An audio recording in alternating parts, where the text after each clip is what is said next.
No long intro. I'll just start with how the universe is way bigger than you think. This is Earth. You live here on this planet somewhere, and everything that you've ever known is located right here. But just how small exactly is Earth when compared to the scale of the entire universe? Let's start by zooming out to where we can see our nearest cosmic neighbor, the Moon. You may think that the Moon is very close to Earth since it dominates our night skies, but in reality the Moon isn't this close to our planet, it's actually about this far away. 384,400 kilometers away from you right now on average. You could fit 30 entire Earths in between this distance, and if you somehow were able to drive a car at a constant 100 kilometers per hour speed, it would take you about 160 days to drive the entire distance. Despite this incredible distance, however, 12 humans have actually set foot here, representing the furthest away that any individual human has ever been away from the Earth, and one of humanity's greatest achievements.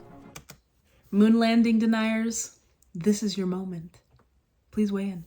This is what the Earth would look like from there if you were standing there with them, and if you wanted to communicate with somebody back at home, it would take a message about 2.5 seconds to travel between you and That's them, actually since incredibly that's how fast fast. the speed of light can travel at. This is a photo that was taken on Mars, and that tiny dot that you see there is Earth as seen from the Martian surface. On average, Mars is an incredible 225 million kilometers away from Earth, but that distance can be as high as 401 million kilometers. That means that whenever humanity finally gets around to landing a human on the planet, that person will be 986 times further away from Earth than the astronauts who landed on the Moon were. Let's say that there was a hypothetical civilization on Mars in the next 5 years, and you have everything you want. There's food, shelter, and you can take your family. Would you go? Personally, no. I have no interest in living on Mars. I'll live and die on Earth if I have anything to say about it. But I'm not opposed to colonizing Mars. I just personally don't want to be there. Let me know if you would. In addition, the time delay for sending a message from Mars back to Earth isn't just 2.5 seconds, it's actually more like 20 minutes each direction, which would That's render potentially instant problematic. communication in the event of an emergency impossible. When we zoom out, Like, save us! 20 minutes later, already dead.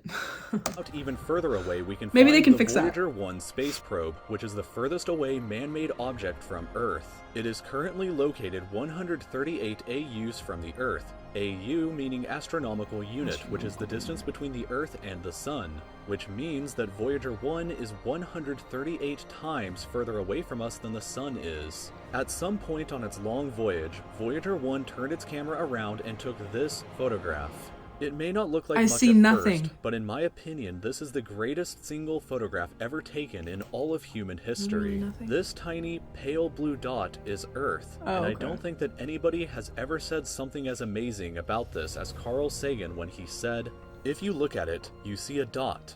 That's here. That's home.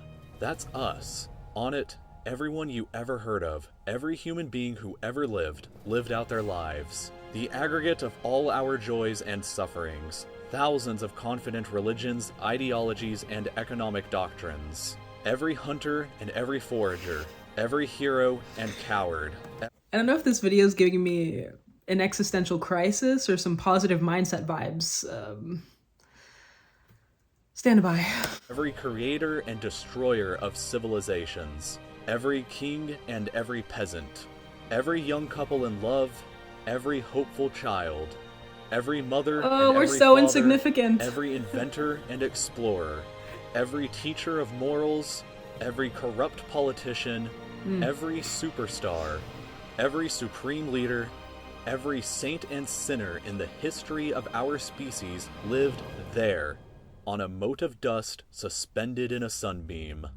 Voyager 1 is currently traveling at 17 kilometers every single second, but even at that speed, it won't break out of the reach of our solar system for another 30,000 years. Whoa. Once we go beyond the solar system, we arrive in our interstellar neighborhood. Here we shift to the light year unit of measurement, which is the distance that light travels in a full Earth year, or about 9.461 trillion kilometers. The star Proxima Centauri here is the closest other star to us other than our Sun, but it's still 4.24 light years away from us. To put that into perspective, if it was heading in the right direction, it would still take Voyager 1 over 70,000 years to reach it. In other words, if you drove your car at 100 kilometers an hour like in our previous example to the moon, it would take over 6 times longer than the entire age of the universe is just to finally get there, and it wouldn't even exist still when you arrived. When we zoom out even further, we can see the entire Milky Way galaxy, inside of which Earth is located right here. This yellow dot is the furthest extent of humanity's radio broadcasts throughout history, which means that any possible aliens who live outside of this range are totally unaware of humanity's presence. That's it's complete crazy. silence outside of this yellow dot as far as we are currently aware, but the entire galaxy spans over 100,000 light years from end to end. There are over 100 billion stars and over 100 billion planets inside of our galaxy. We have so many planets just in the galaxy, our galaxy, that it's so hard for me to believe that there aren't life forms on other planets that we just haven't discovered yet. Unless we're in a simulation, it's not impossible that that's the case, but I just find it highly improbable. I don't really have any War of the World-esque theories, nor do I think that those life forms look like us, humans or animals, and I don't think they look like little ET things either, just considering the climates on other planets and the light. But they could be microscopic, or perhaps we just can't see them. I love talking about this because it's literally all theory. None of us truly know. Let me know what you think.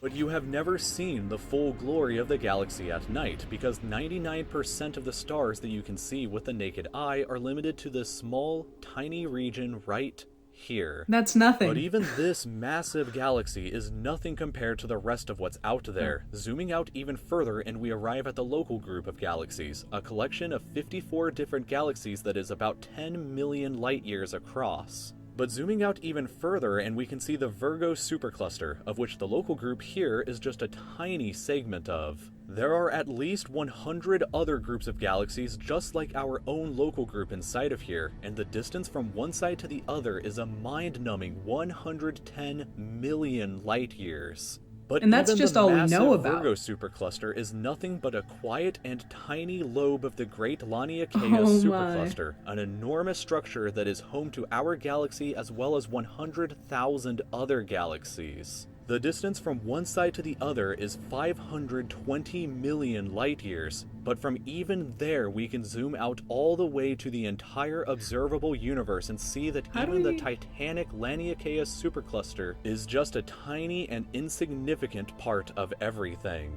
This is the observable universe, and it contains everything that we know of. So it's just the observable universe. 2 trillion different and individual galaxies, which together contain more stars than there are grains of sand on the entire Earth. The distance from Earth to any side of the observable universe is 46.5 billion light years, which means that the entire width is 93 billion light years across. What's perhaps even more interesting, however, is what actually lies beyond the observable universe. Keep in mind that the observable universe is all that we can currently see, and it's entirely possible that the rest of the universe outside of it is vastly larger and more fantastic than we can possibly ever imagine. We simply just don't don't know what else is out there, because the light from these incredibly distant places has not yet had enough time in the universe's history to reach us yet back on Earth. And the light from some places may never reach us at all.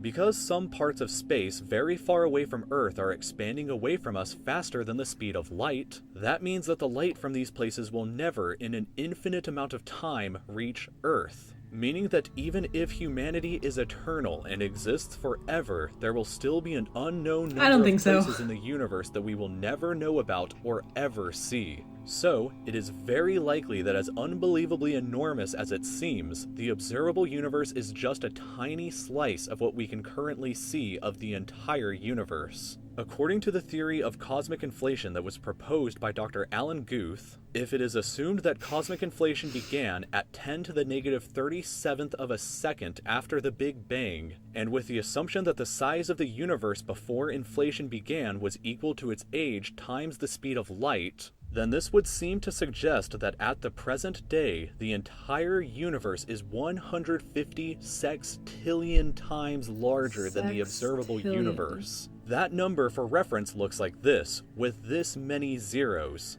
Let this number sink in for just a moment. This would be similar to you thinking that the entire observable universe, everything that you could see, was the size of a light bulb, but then realizing that in reality the entire universe is larger than the former planet of Pluto. Imagine a light bulb in the center of Pluto, but we inside the light bulb were totally unaware that Pluto existed outside of it, and that's a similar situation to this. We are all so unbelievably small, but you shouldn't worry, because all that means is that there is so much left out there for us to discover together. That was fascinating. I think I'll have to watch it again because there was a lot that I missed there, and there's a lot that I didn't know before watching this video, which is always humbling. Honestly, the fact that scientists have even figured out this much is a feat in and of itself. Being alive is a probabilities game. And that just made me think of how what seems important to me is probably only important to me. And in the grand scheme of things, it means nothing. Reminds me of George Carlin saying in his Save the Planet routine that it will be here a lot longer than we are. Anyway, I'll keep checking out this channel. They're called Real Life Lore. And the video was recommended to me from the oversimplified World War II video. I could watch things like this all day, so please keep sending material of this ilk. Although I'll probably just be turning this one off and then considering my own life for a few minutes. I'm just a speck on another speck in a bigger speck, but it feels so important. Anyway, as far as a literary recommendation, I honestly don't read too much about this subject, but if you haven't read War of the Worlds, it's a good one. I already mentioned that book, so it fits. It's by H.G. Wells. It was published in the 1800s, in the late 1800s, I think. Don't quote me on that. So it probably is in the public domain if I can find a free audiobook version. And then there are quite a few film adaptations of that book at this point, one of which was made by Spielberg. And then it was also a radio broadcast by Orson Welles. I hope I'm not confusing H.G. Wells and Orson Welles, but I think H.G. Wells was the writer and Orson Welles was the radio broadcaster. But for those unfamiliar, it's a book about a family who's trying to stay together during a Martian invasion. I had to read that book in high school, but it was a good one. So if you've already read it, let me know. It's under the science fiction genre. As some of you already know, it's not my favorite genre, but it was a very good book. Other than that, let me know what you think about any of this. And as always, thanks for watching with me.